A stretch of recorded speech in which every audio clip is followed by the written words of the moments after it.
నరసింహ గారు మా వివేక్ వెంకటస్వామి గారు మంత్రిని చేయించే బాధ్యత వాళ్ళిద్దరు తీసుకుంటారు. 2029 ఎన్నికలలో సిద్దిపేటలో గెలిచే ఎమ్మెల్యేను వాళ్ళిద్దరు మంత్రిని చేసే బాధ్యత తీసుకుంటారు. ఈ వేదిక మీద నుంచి నేను మీకు మాట ఇస్తున్నా. ఈ ప్రాంతంలో 1984 నుంచి 2029 వరకు ఒకే కుటుంబం ప్రజలలో ఉన్నారు. ఇతరులకు ఒక అవకాశం ఇవ్వండి అని నేను అడుగుతున్నా. చూడండి, మార్పు చేసి చూడండి, మంచి జరుగుద్దో లేదో చూడండి. అందుకే ఈ ప్రాంత ప్రజలు చైతన్యవంతులు. ఈ ప్రాంత ప్రజలు విచక్షణతో ఆలోచన చేయండి. ఈ ప్రాంతాన్ని అభివృద్ధి చేసే బాధ్యత మా ప్రభుత్వం తీసుకుంటుంది.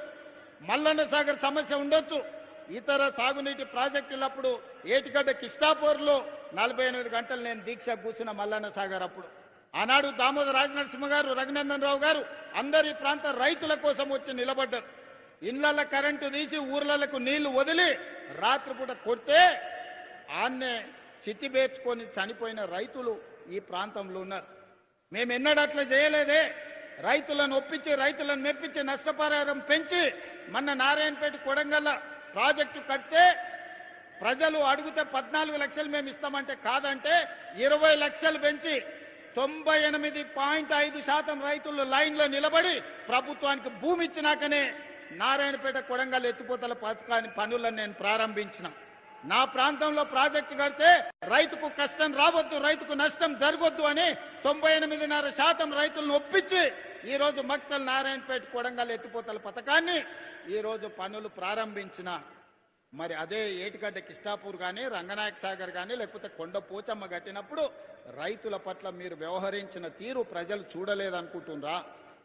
ఈరోజు మూసీలో పేదల మీద మీ ముసలి కన్నీరును ప్రజలు అర్థం చేసుకుంటలేరని మీరు అనుకుంటున్నారా?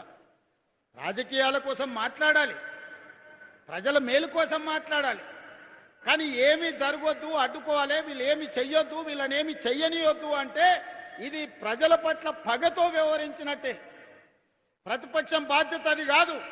ప్రతిపక్షం బాధ్యత ప్రభుత్వానికి సూచన చేయాలి, ప్రభుత్వంతో ప్రశ్నించాలి, అవసరమైతే ప్రభుత్వంతో కొట్లాడి పేదలకు ఏ విధంగా మేలు చేయాలనో ప్రయత్నం చేయాలి తప్ప మేము అడ్డుకుంటాం, మేము అడ్డం బండుకుంటాం, నేను నిన్ను ముందుకే పోనీ అని అంటే ఎట్లా? మీరు ఒక్కసారి చెప్పండి. పోనీ అని అంటే మీ సోదరుడు ఊరుకుంటాడా? మీకు తెలియదా? అడ్డం బండుకుంటే ఆగుతామా? ఈడు ఉన్నోళ్ళని అడుగుతున్నా. ఒకవేళ అడ్డం పడుకుంటే ఆగుతామా? 20 నాడు అడ్డం బండుకున్నారు కదా, అడ్డం బండుకుంటే దాటుకొని రాలేదా? ఇవాళ ముఖ్యమంత్రి అయి సిద్దిపేటకు రాలేదా? వస్తాం కదా. మీరు అండగుంటేదో పెద్ద సమస్యనా? ఇవాళ కూడా నేను చెప్తున్నా, మళ్ళా 29లో వస్తాం, సిద్దిపేటలో సమావేశం పెడతాం, సిద్దిపేట నుంచి గెలిచినోని మంత్రిని చేసి ఈ ప్రాంత అభివృద్ధికి అవసరమైన నిధులు ఇస్తాం. ఆ నిధులలో మా వాట మేం తెచ్చుకుంటాం. మోడీ గారిని అడిగేది ఉంటే మోడీ గారిని అడుగుతాం. అదృష్టం బాగుండి రఘునందన్ రావు గారు పెద్ద పొజిషన్లు ఉంటే ఆయన సహకారం కూడా తీసుకుంటాం. ఎన్నికలు వచ్చినప్పుడు చేసే పని ఎన్నికలప్పుడు చేస్తాం, ఓడగొట్టాల్సిన పని ఓడగొట్టేటందుకు చేస్తాం. ఒకవేళ మీరు అభిమానించి గెలిపిస్తే, పెద్ద కుర్చీ వస్తే మన రాష్ట్రానికి నిధులు తెస్తాం. నాకెందుకే సిగ్గు బేసిజము? నేను రైతు పిల్లగాని ఊరు నుంచి వచ్చిన, కష్టపడి వచ్చిన.